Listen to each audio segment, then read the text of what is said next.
confortablement, car aujourd'hui, on ne va pas seulement lire l'heure, on va vous expliquer comment la montre a été fabriquée, et surtout qui essaie de voler les piles. Notre dossier du jour fait trembler les boubous et transpirer les vestes de luxe. Paul Biya, Chiroma, Bouba, les dessous de la bataille pour le contrôle du Septentrion. On va plonger dans cette cuisine politique où le piment ne manque pas. Entre le grand maître qui observe tout depuis les hauteurs d'Etoudi, le ministre Don Quichotte qui dégaine les communiqués plus vite que son ombre, et le sage de l'UNDP qui attend son tour comme on attend la pluie après l'harmattan, on va décortiquer qui veut réellement manger la part du lion dans le Grand Nord. Est-ce une lutte pour le développement ou juste une bataille pour savoir qui sera le prochain chouchou de la République? On vous dit tout, sans langue de bois, mais avec beaucoup de piquant. Signe avertissement mais avant d'entrer dans l'arène. Si tu aimes quand on dit tout haut ce que les autres chuchotent dans les callbox, lâche-nous un gros pouce bleu. Ça ne coûte pas un franc CFA, mais pour nous, c'est plus précieux qu'un sac de riz en période de fête. Et surtout, abonne-toi et active la cloche pour rester scotché aux mises à jour. Ici, l'info ne dort jamais, et nous non plus. Si tout est prêt, si vos batteries sont chargées et votre esprit critique bien aiguisé, on lance les hostilités.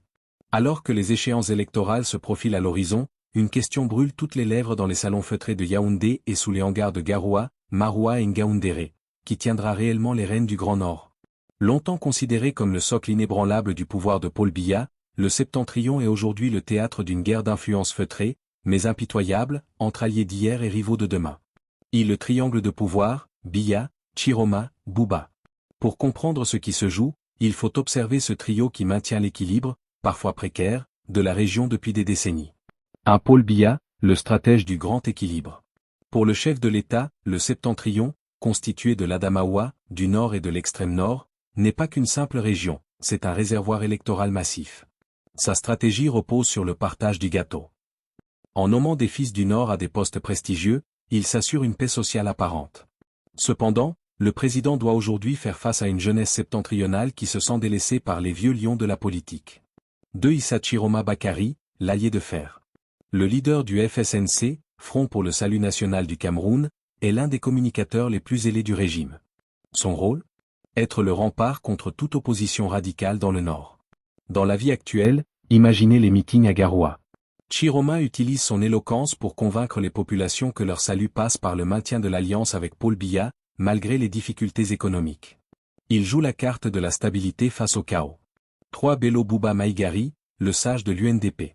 L'actuel ministre d'État reste une figure tutélaire. Bien que son parti, l'UNDP, soit allié au RDPC, il représente une alternative historique. Sa force réside dans sa discrétion et son implantation profonde dans l'Adamaoua. Il attend son heure, jouant la carte de la patience africaine. 2 Les enjeux de la vie quotidienne, au-delà des discours.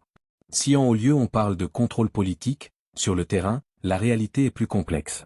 Le contrôle du Septentrion se gagne aussi sur le terrain social. Le prix du coton et de l'oignon, dans le Grand Nord, l'économie est reine. Les populations observent si les leaders politiques facilitent l'accès aux intrants agricoles ou stabilisent les prix sur les marchés de Maroua. Un leader qui ne peut pas garantir que le paysan vendra sa récolte perd rapidement de son influence. Le défi sécuritaire, entre les restes de Boko Haram à l'extrême nord et les enlèvements contre rançon dans l'Adamaoua, la sécurité est le premier argument électoral.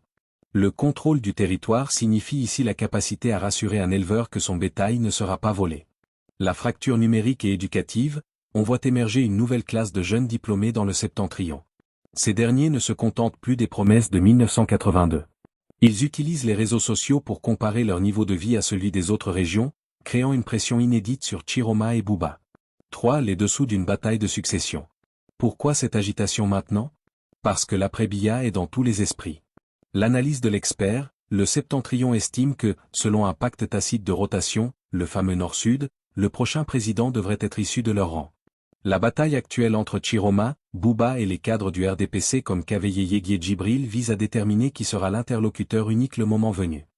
Les stratégies de séduction? Le RDPC multiplie les descentes sur le terrain pour montrer que le parti est chez lui.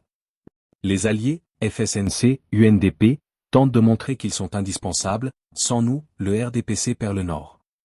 Les nouveaux prédateurs, des élites économiques locales, fortunées, commencent à financer leur propre réseau, contournant les politiciens traditionnels. Conclusion, un géant au pied d'argile? Le contrôle du Septentrion ne tient plus seulement à la signature d'un décret à Yaoundé.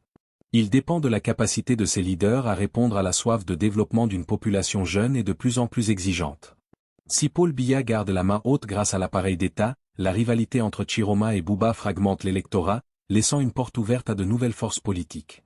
Le Grand Nord reste le cœur battant de la politique camerounaise, mais c'est un cœur qui bat la chamade, entre fidélité au passé et incertitude du futur.